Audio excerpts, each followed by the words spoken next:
from Jimi Hendrix and Charlie Parker jammed endlessly until every song has been played on top of every other song. Where I'm from, we're still.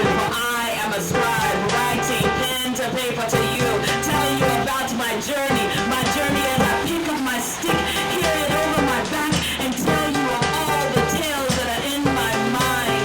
Thinking of what you never can bring back? Or else you're off in some fog concerning tomorrow? Is that what you call it? No longer feeling the heat from these streets. Okay? Yeah. Because it is raining and it's cold beneath our feet. Yeah. Wordplay is home. For broadening the education world through tutoring and bookbinding, our voices shall be heard. Through monologues and scripted frames picturing the global view, one youth at a time. Taking advantage of teaching moments, move through passages of the main line. We are here to drive importance of what is taught should be learned. Exercise into our minds, force-fed from volunteers, broadening the outlook of life. See, these are life lessons. I love it. Second Saturday here on Guerrilla Poetry in October. October 10th is the next open mic series. We got Seven Hills who will be our features, and we'll be out in the streets again. Guerrilla Poetry now. I love it. Thank you so much. I greatly appreciate it. All of you. 6:30, be inside. Everybody could breathe.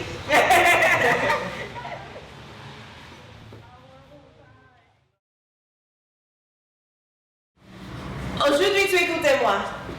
Je suis ton muse et tout le monde sont mon artiste. Je m'appelle Desirae. Mais tout le monde, c'est moi le poète du silence. Mon mot arrive quand je te parle. Mais aujourd'hui, mon mot, c'est l'exact moment que tu conviens. Et merci. A crime was committed at 17. Me need a sin to be forgiven because I wouldn't accept one with 10 little fingers. Let alone 10 little toes. Moaning to be grown but can't woman up to the responsibility. Him wanting to build a family with welfare money. Loving someone who only knows the meaning of lust. Taking a piece of his heart while one was being created in my gut. Discouraged by no trust, because see, he failed to realize in my big brown eyes, my dreams were being crushed. From every sensational throw-up that I prayed was a virus imaginary to my mind. Cloudy minds with a tiny impression filled with love. That would be crying for a mother and a father. But see, for me, neither was existed because see, me and him were both still children. And that didn't want to become a black statistic that was prevalent at every abortion clinic. Well, consultant, try to make my soul feel free. The thought of a child that was just like me. And to face a child with the pondering question of, Mommy, why me? So I followed my heart that cracked with the pen as my signature set off the murder of my first kid. My mom tried to explain that this was an issue between myself and the Creator. But rather, I feel like the devil was my accomplice. And I know it was easier said than done to let go and let God, but once that road was on, my firstborn was gone. No tears to wipe away or pampers to change, but see, this baby is in a better place. And I don't want to have to deal with a deadbeat father, and I don't want to be a struggling mother, cause crime was committed at 17. Me needing a sin to be forgiven. Cause I wouldn't accept someone with 10 little fingers, let alone 10 little toes. The host for this evening, it's a pleasure for me to introduce this young man. He is louder than the Bombs Poetry Teen Slam winner of 2015, an Aiken High School graduate who's at the University of Cincinnati. Yay. Everybody know him by his government name as Lacy Robinson, but I know him as Asylum.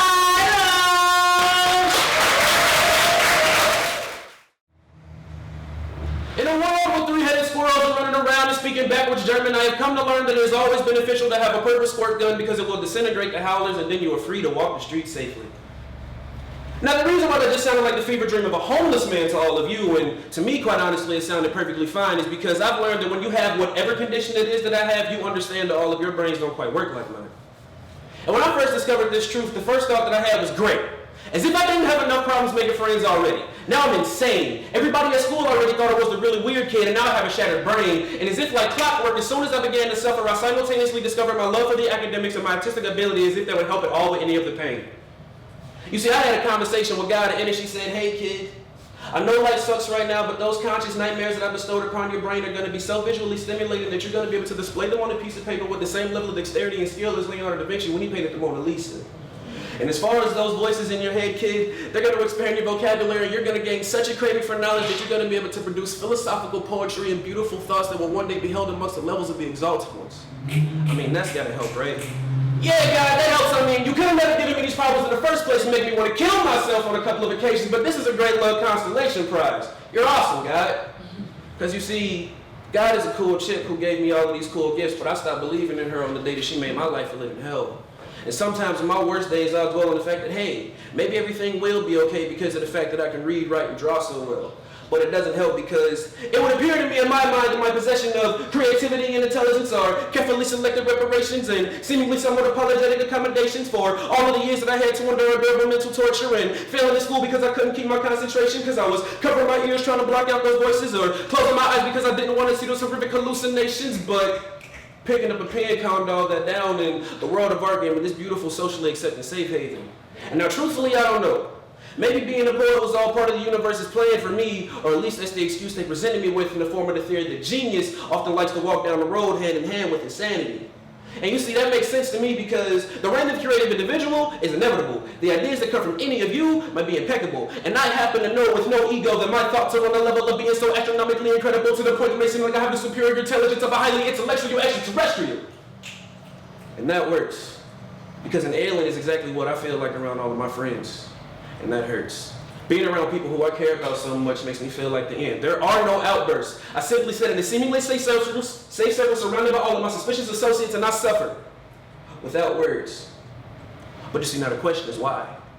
Why do I walk around wearing a fake smile knowing that I'm living at a lie? Why do I walk amongst the land of the living pretending to be one of them knowing good and well that I'm dying inside? I mean, why not one time can't I tell myself that everything is going to be okay and that I no longer have to hide? And why not one time can't I look myself in the eyes and say, hey, maybe I am crazy, but that's just fine. Because you see, the only life that I'm ever going to be stuck with living is mine. And so I got to choose to love myself despite all those hard times. So I'm going to brush myself off, I'm going to wipe away all those tears, I'm going to decide to continue trying. I mean, why not one time? Let's drink ourselves to death, you said so. I drank myself into the middle of an ocean on a raft the color of your eyes because I see the universe in you, but I'm still stringing asteroid belts through the loops in my pants, hanging like some half-dead marionette puppet from the stars.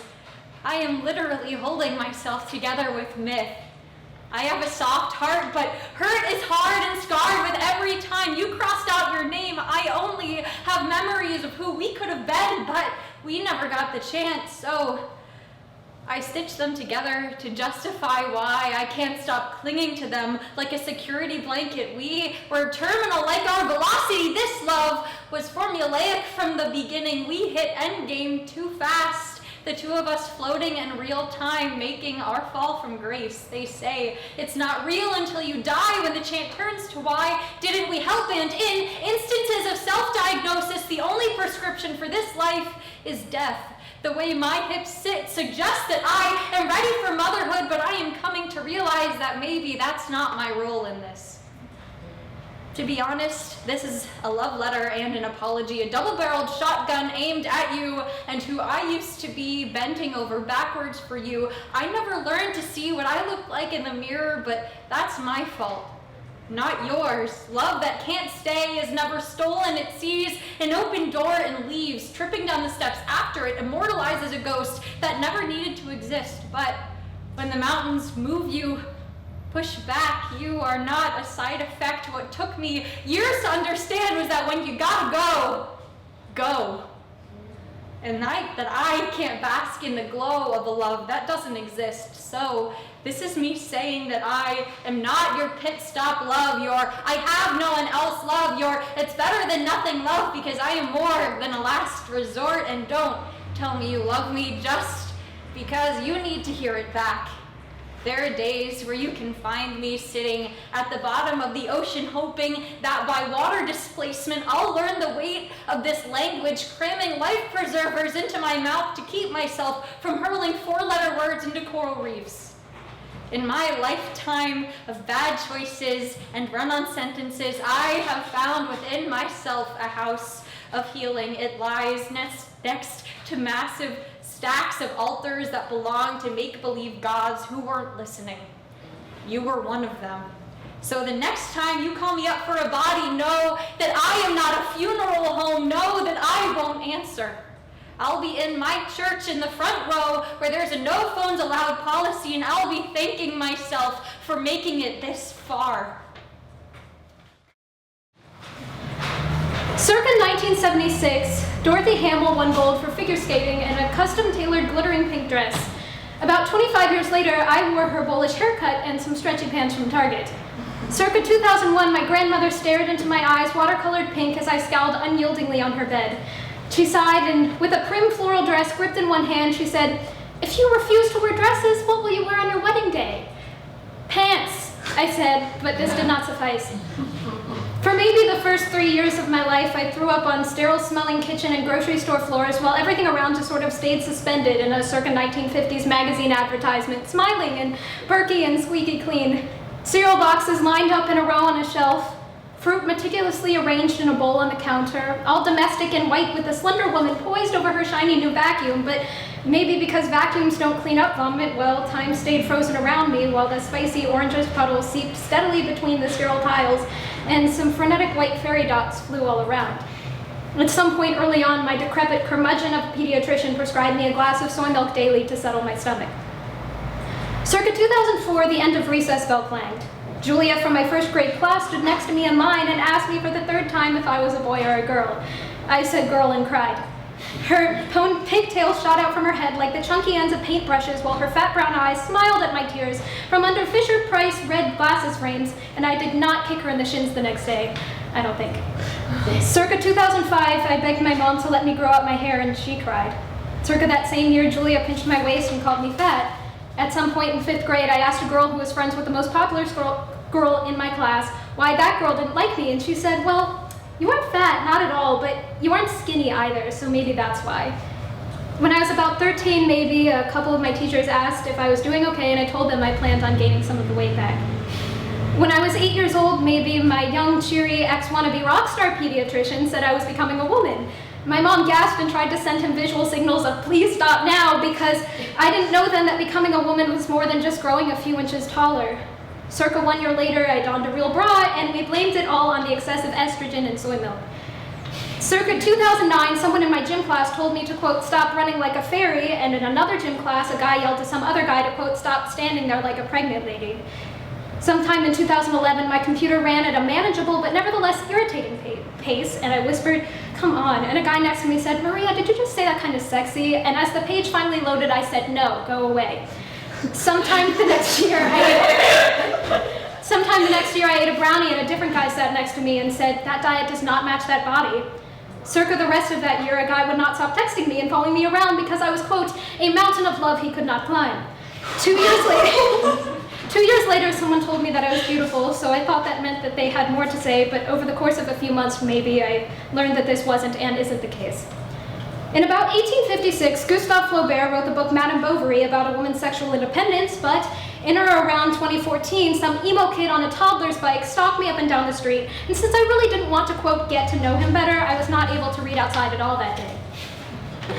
Sometime around now, maybe, I'm drinking soy milk again to settle my stomach, but it really just isn't working.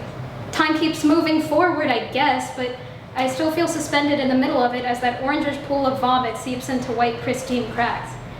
I see pretty often another girl or girls meander into this kitchen and let their lunch go, hoping the silence and stillness around them will change, so I really hope that vacuuming woman or someone else even will unfreeze in time and notice that tile reeking of bleach isn't the best flooring option for this house. and maybe then our bodies can feel normal. My body is bold. My body talks. My body got a lot of stories to be told. I giggle as most body simpletons wiggle their nose and wrinkle their brow when they browse the mirror in the comfort of their own home. They treat their own hide like it's an inconvenient aside to life, like it's a sideshow to wardrobe, but I like my body talk. My body talk is bold. Coffee color, definition strong like rolled gold, scent like fresh cocoa, smoothed over like cocoa butter, my body talks back. Even linens mutter a longing to be my body lover. But let me take a moment to escape this vain landscape that has me trimming my bushes, lifting my mountains, and drying up my 28 streams. My body talks back and takes me back to when it could just be. Legs wide open to catch a cool breeze and happy baby pose. Grows up the free prepubescent, then adolescence backwards in my chair sitting just before those jeans start fitting too right. Now all of a sudden my body is too bold. My body is the bad black. Clothing stores don't index for these exact dimensions and Afro facts. Now I need to pass for the common act. But this ass sits in perfect proportions of fat, perfect snack size, nipples bite-sized, gazing at you like two brown eyes. Round mound chocolate pie center makes for fine dining, then makes the switch to give birth to life. Strong legs sit me about yay high, thighs carry me across desert sands, rocky lands, mountains, dusty ankle paths in those motherlands. I was the first to do this with no hands. Water for my babies I carry on top my crown. I'm the original master of balance. But occasionally my dance don't break backs, but it occasionally break banks, and I ain't never been ashamed to take ends from these lambs who choose to lose their cool off of my decorative stool.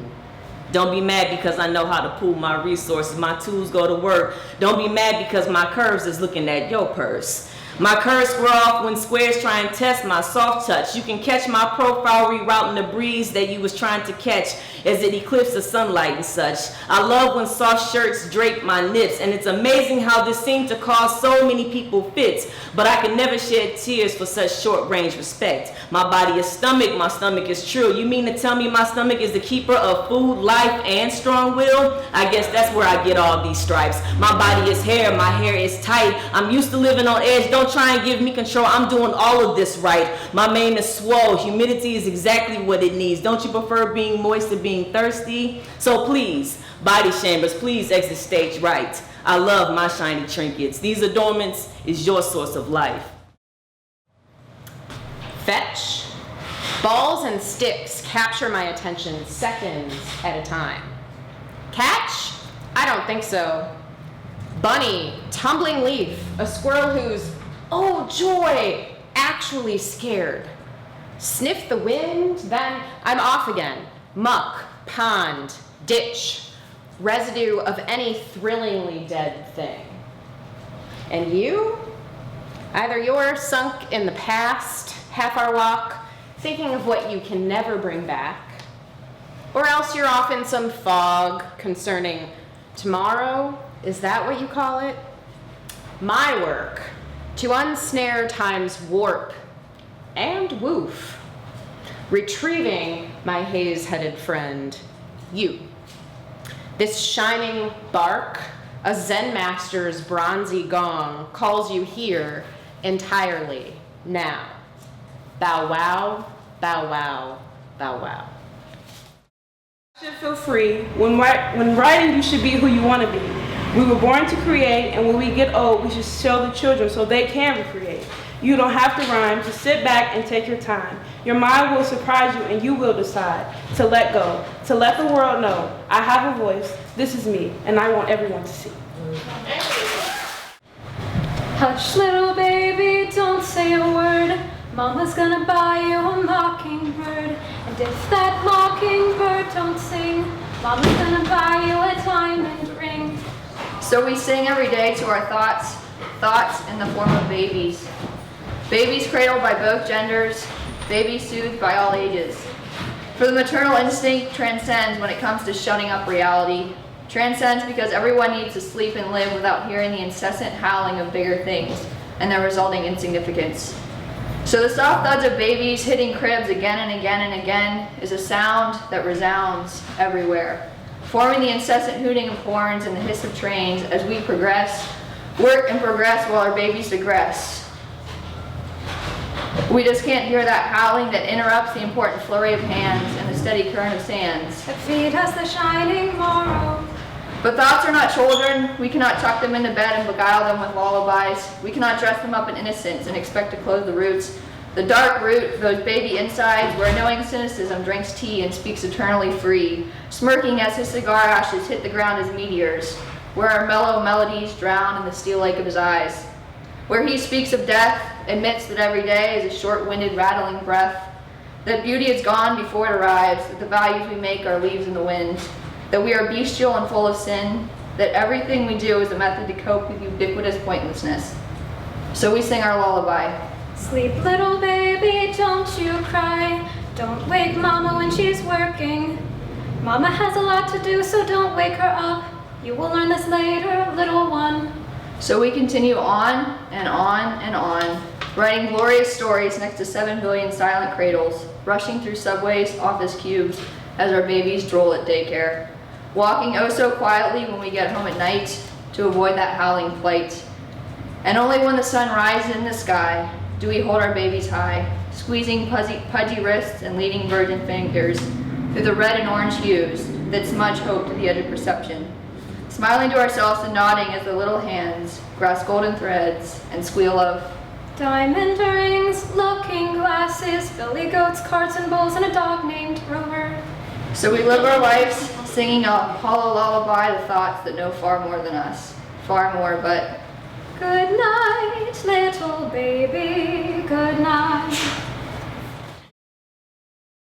When I was a little boy, my Appalachian grandma told me about the hoop snakes in the holler. They would grab their tails and roll through the hills. It's an old wives' tale told by a widow. And one day at WordPlay, I was trying to help, name deleted to protect the innocent, learn how to tell time. First graders don't know times tables, they don't know fractions. I spun the hands on a cardboard clock, but she told me, that don't apply to me. And I remembered learning to tell time and my granny telling me about hoop snakes and explaining that o'clock means of the clock, but even back then, nobody said that. And today, the digital age has forgotten the face of time. The round analog clock is no longer prevalent. The mysteries of time are no longer relevant. Hoop snakes don't exist, but time is still a circle. 360 degrees measured in 12 numbers. A little hand multiplies by 5, 60 minutes in an hour, 60 seconds in a minute. Time is a spinning carnival ride, and each day the earth rotates on its axis. Each year the earth circles the sun.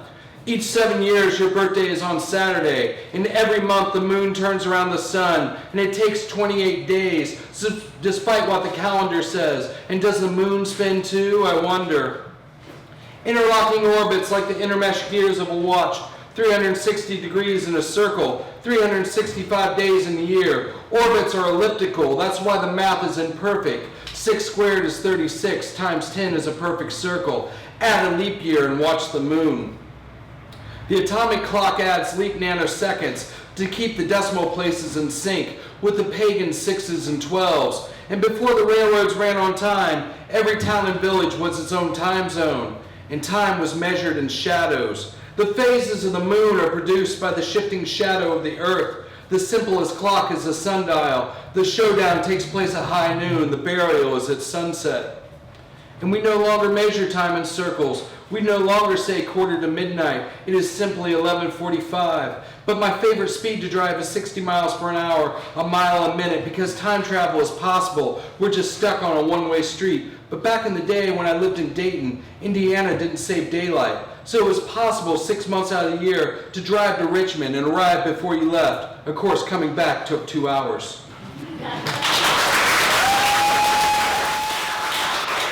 This here is WordPlay Cincy Scribes Open Mic every second Saturday.